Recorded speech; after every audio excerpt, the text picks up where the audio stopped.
Welcome to the P.A.S. Report Weekly Roundup Podcast. The P.A.S. Report provides an honest analysis on the critical issues that matter to you without the biased media filters. Here's your host, Professor Nicholas Giordano. What's up, everyone? Welcome to the P.A.S. Report Podcast. This is your host, Nick Giordano, and I spoke on Monday about how this episode is going to focus on what's happening with the former president, this looming indictment and arrest of former President Trump, because it does have some major implications for our society. You know, indicting a former president, especially when it's for political purposes, because that's what it's for, it's going to have significant consequences and risks within our society. You have the Democrats, the Soros-backed DA, Alvin Bragg. They've created a perception of political persecution, and this is thoroughly undermining the rule of law. Remember, the rule of law is a fundamental principle of any free society. Without it, societies can and will crumble. Political prosecutions, they're only going to serve to fuel social and political unrest. They erode public trust in our institutions, but maybe that's the point. And I'm going to explain that in a few minutes because I'm making a very charged accusation. But you have to get into the mindset of these people. On a whole, the looming Trump indictment, his arrest, it has such grave dangers for our society, for our people, for our country, the international community. And yes, it does damage our international reputation around the world. The decision to arrest former President Trump or any individual should be based solely on evidence and legal grounds, not political motivations, evidence and legal grounds. The justice system needs to be fair, it needs to be impartial, independent, free from political influence. We have to ensure that fairness and accountability exists within our justice system. But when you see something like this happening, you begin to question, has there been any institutions that haven't been corrupted over the last couple of decades? I mean, how many of you out there can honestly say that you believe this arrest is based on the evidence? How many of you? Even for those of you that are cheering this on because you despise the former president so much, even for you that are cheering this on, can you really say that this arrest is based on the evidence? No, it's not based on evidence. It's based on your emotions. You may be happy about it because you don't care the ramifications, or you're not looking deeper into it to see what the ramifications really are. And we have to recognize it's crucial to distinguish between political disagreements and criminal behavior. Campaign violations and personal scandals, they may be relevant to the political debates, but they don't necessarily constitute a criminal offense. We've seen this time and time again. Any legal action taken against the former president, again, should be based on evidence, should be based on corruption, abuse of power, obstruction of justice. There are so many questions, and we continue to see this multi-tier justice system. One for the wealthy, privileged elite, and another for the middle class and the poor. One for those who hold what they deem as the correct ideological beliefs, and another system for those that they deem as deplorables and threats to democracy. We've seen this weaponization taking place for a while now, right? And nothing's being done about it. Our institutions continue to be corrupted, weaponized to target political opposition. And only when enough damage is inflicted by both sides, maybe then people are going to come to their senses. Maybe they're going to then say it wasn't worth it. Maybe then they'll open their eyes. But from where I'm standing right now, the arrest of Trump is short-sighted, it's not well thought out, and it will come back to haunt us. That I could guarantee. The arrest of any president or former president has significant implications for our political system. Shouldn't be used as a political weapon for political purposes or to exact revenge against political opponents. It should be based on legal principles. Ensure that due process and fair treatment exists for all individuals involved. And when we look at things like indictments, it's not that hard to get an indictment in New York City, one of the most liberal cities in the entire country, for political purposes. I mean, there was an old expression, you could indict a ham sandwich. Same thing holds true now. So just because there is an indictment, it doesn't mean that there's any evidence of a crime actually being committed. And we will regret this if this goes down. We will regret it. Make no mistake about it. But there is a purpose behind it, and I'm going to explain it all. Before I do, make sure you subscribe to the podcast so you never miss an episode. Go to the P.A.S. Report website, PASreport.com, sign up for the newsletter, and share this episode with your family and friends and on social media, and share it with those even that disagree with you politically. Because this is something that we have to discuss as a society. And it shouldn't matter what your political ideology is, because I will explain how we will get into an endless cycle going forward if this goes down.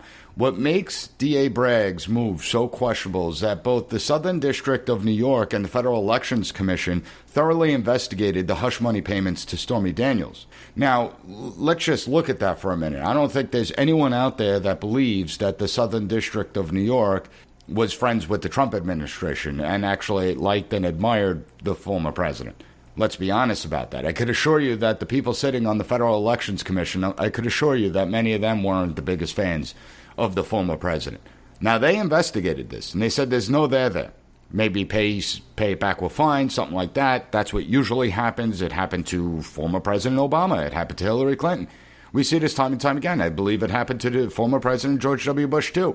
And I would almost guarantee that the Garland Department of Justice revisited this investigation when President Biden came into office. I would almost guarantee that.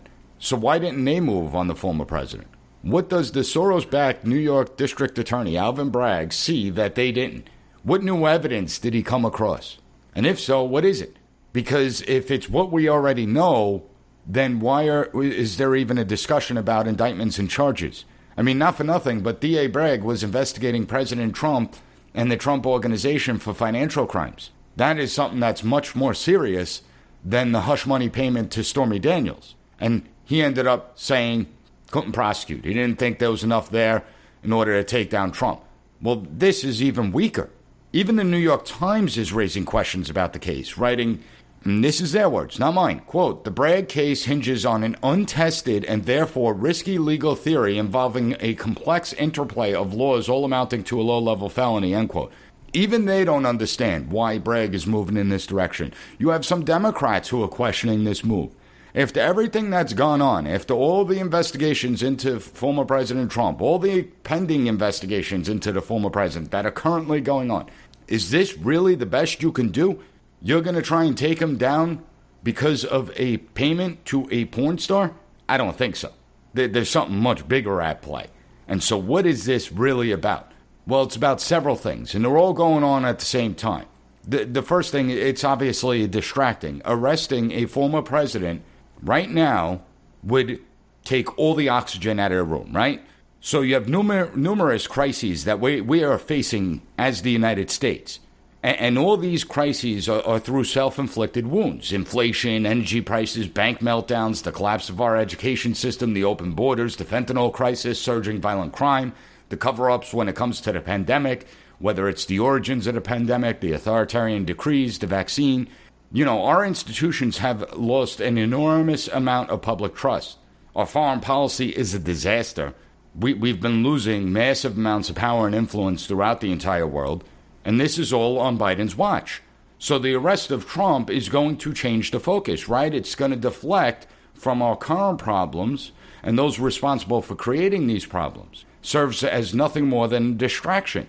And it's our media, I mean, you have to understand, it's about gossip, right? Focus more on the gossip than the actual issues that Americans face, putting food on the table, paying their gas bill, paying their electric bill, sending kids to school, right? This is going to be the coverage.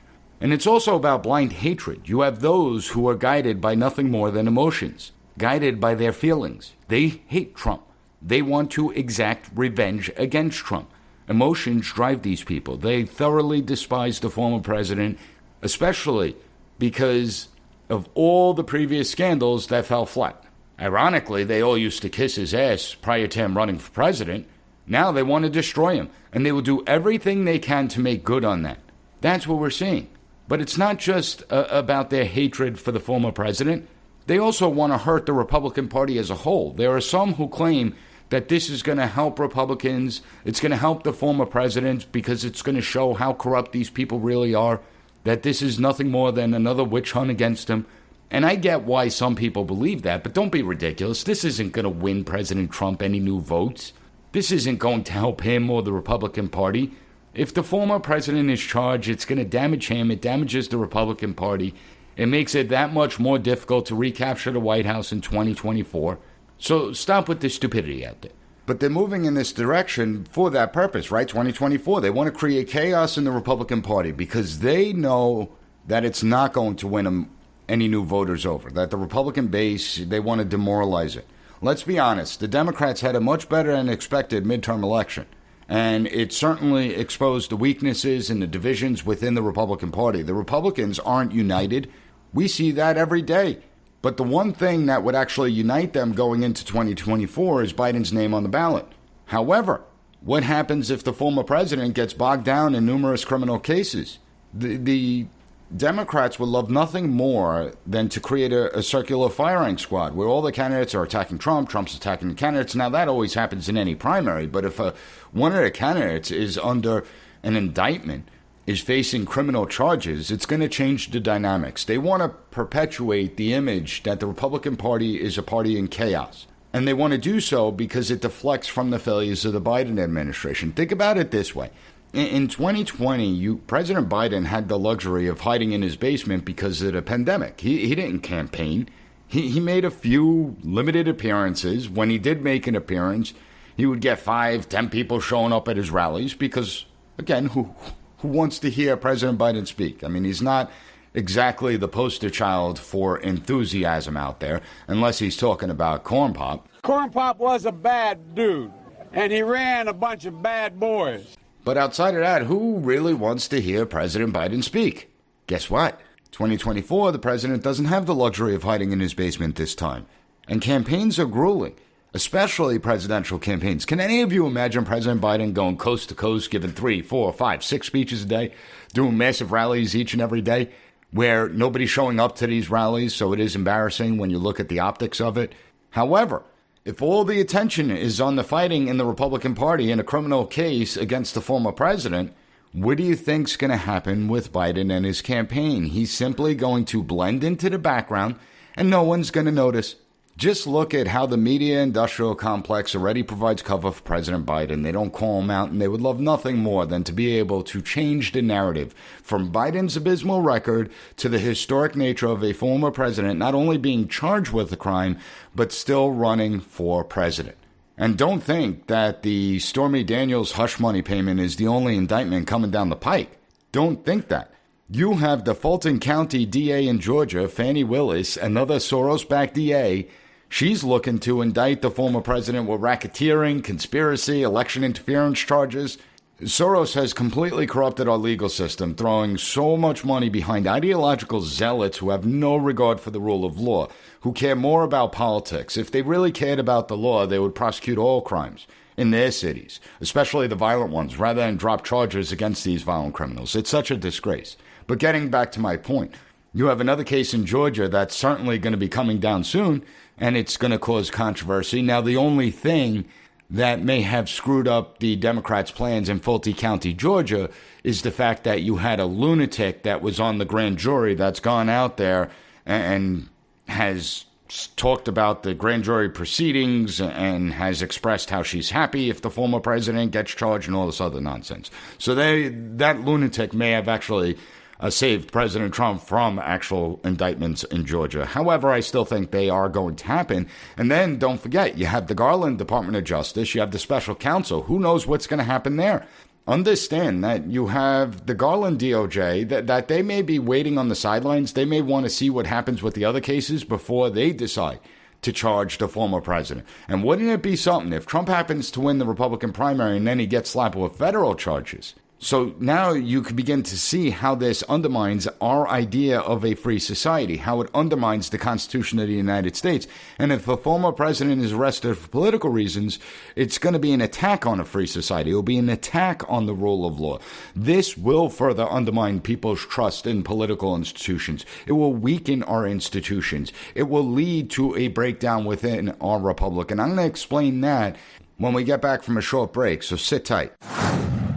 As someone who worked in emergency management, I routinely sounded the alarm bells on our outdated grid system. Think back to 2003 when a tree branch hit a power line in Ohio, shutting down power to the entire eastern seaboard. Around 100 people died, and this was one of the costliest disasters in American history, with losses totaling over $60 billion.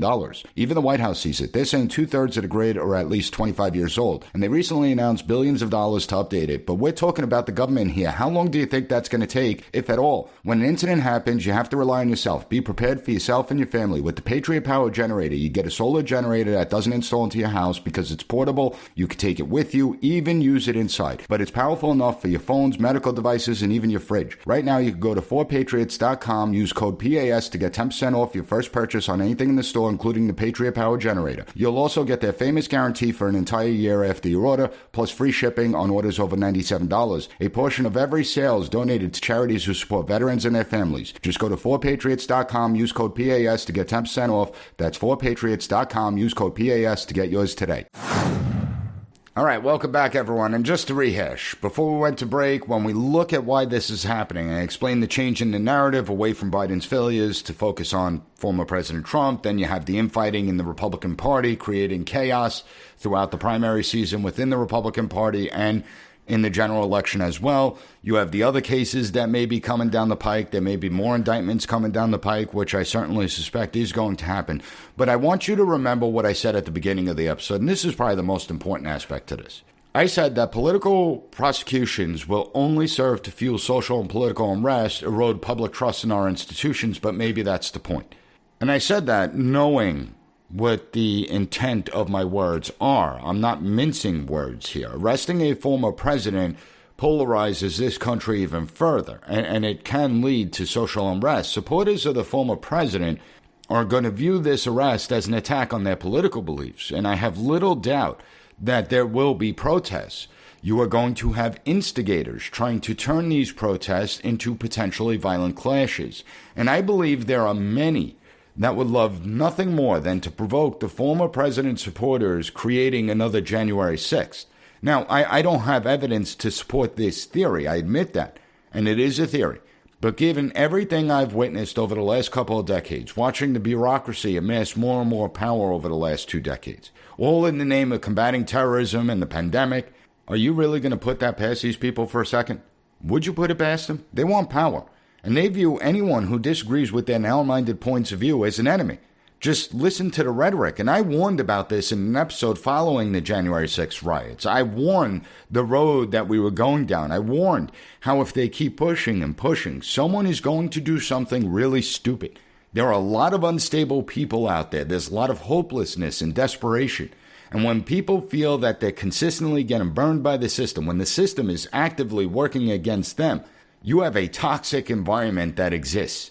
For the last few years, the rhetoric has been getting worse and worse, and it starts from deplorables to calling for Trump supporters to be deprogrammed and re-educated. Some even called to have Trump supporters purged from society. And those are their words. That's not my words. I'm not putting words in their mouth. Then you have the National Strategy for Countering Domestic Terrorism, something that I've been on top of for quite some time since it was issued in June of 2021. There's only been a handful of people that actually look at this document and know what the intent of the document is, how far they want to take it. Then you have the president ranting and raving like a lunatic in a speech where he declared nearly 50% of the country is the greatest threat to the republic in our history, calling those fascists, going right up to the line, declaring them as domestic enemies and terrorists. See, if Trump is arrested and violence breaks out, those that develop the national strategy are going to say, told you so. We told you of the growing threat of domestic terrorism. We told you that the right was a bunch of domestic violent extremists. And they're going to use that to justify a massive crackdown. They are going to use that to justify everything that they've done and continue to do. They are going to use that so that they could call for more power to be granted to the already ideologically weaponized institutions to combat what they deem a growing threat. But realistically, the threat is just political opposition. And they want to create this self-fulfilling prophecy that validates their hatred of anyone that doesn't think like them. That's what I believe this is really about. And so it's really important for all you out there, all of you who support the former president, it's really important that you act smart, that you don't take the bait, you don't fall for the trap, because the consequences will be severe. And we all lose at that point. And we're already losing. I mean, again, I just focused on the domestic aspect of it, but there's also an international component to this as well. There are international consequences to this. I could see it already now, right? Putin's up for re-election next year. And what happens if someone from the opposition challenges Putin? How many of you really believe that an opposition figure to Putin is actually going to win? How many of you are that dumb? Okay, the reality is that the only time Putin's going away is if he loses this war in Ukraine, and it's not going to be the opposition that calls for more openness and more democratic norms being established in Russia. It's going to be someone that's like Putin or even further than Putin is in authoritarian style. So what happens when someone from the opposition challenges Putin and Putin has the challenger jailed? Now, our current administration, they're going to opine about democracy and the threats to democracy, that Putin has no regard for democratic values, no regard for the will of the people. They're going to criticize Putin. They're going to take him to task diplomatically. They'll bring it up at the United Nations. And what's Putin going to do? Well, he's going to turn around and say that we don't get to lecture him because we're guilty of doing the same thing. You pick any despot around the world, and they're going to say the same thing. They're going to tell you to piss off and that we don't get to lecture them because we're guilty and we are a banana republic just as well. Even more concerning, though, is do you think it's a coincidence that in the same week we're talking about looming indictments against the former president, you have Xi Jinping comes out there and he makes a proclamation that China is ready to stand guard over the world order. You have to understand, the CCP, not stupid people. Xi Jinping, not stupid. They see the weakness. They see the divisions. They see where the United States is headed. And time again, this administration, and not just this administration, you have Republicans and Democrats, both of them, they play right into the CCP's hands. Just look at how the CCP took the Black Lives Matter talking points and used them to thoroughly humiliate Secretary Blinken, NSA Director Jake Sullivan, and the United States as a whole. They pathetically allowed China to lecture us on human rights using these BS talking points. So think about that for a second. What do you think China is going to do and say? How do you think they're going to use this against us? All a Trump indictment is going to do, it's going to destabilize our legal system. It will destabilize our political system. It will destabilize our society as a whole. It will challenge our Constitution like never before unless the Democrats, District Attorney Alvin Bragg has some overwhelming and irrefutable evidence that nobody knew about. And all of a sudden it comes to light. However, I don't see that happening. And I don't see it happening in any of the cases. The sad part is it doesn't matter because they already know the end goal. They know what they want. And unfortunately, this is going to lead to an endless cycle of retaliation. Do you think Republicans won't do this when they come to power?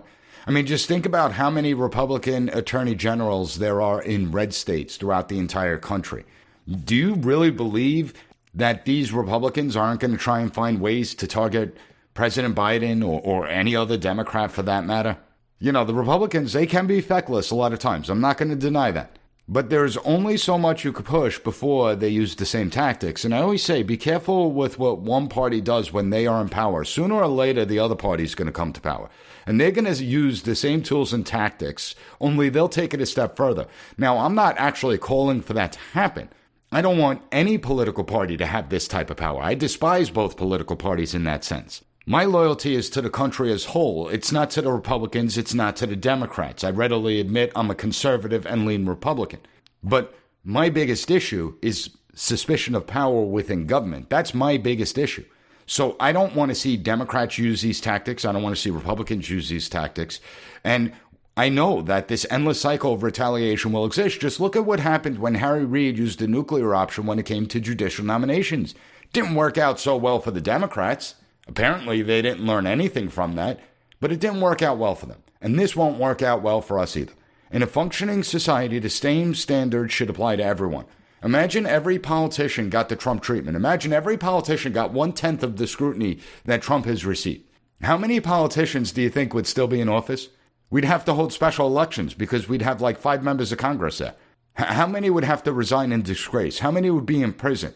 And I'm talking about politicians from both parties. Maybe we should do that. Maybe we should give everyone the Trump treatment. But for our society to function, it is important for legal processes to be carried out impartially and without political interference, upholding the rule of law, maintaining stability of our institutions. But that's not what these people want, and that's the danger that we're in today. Now, if you found this episode informative, please share it with others. Share it on your social media accounts. And as always, please leave the P.A.S. Report podcast a 5-star rating, write a review on any podcast platform that allows it. I want to thank you for joining me, and I'll be back on Monday with another great episode of the P.A.S. Report podcast.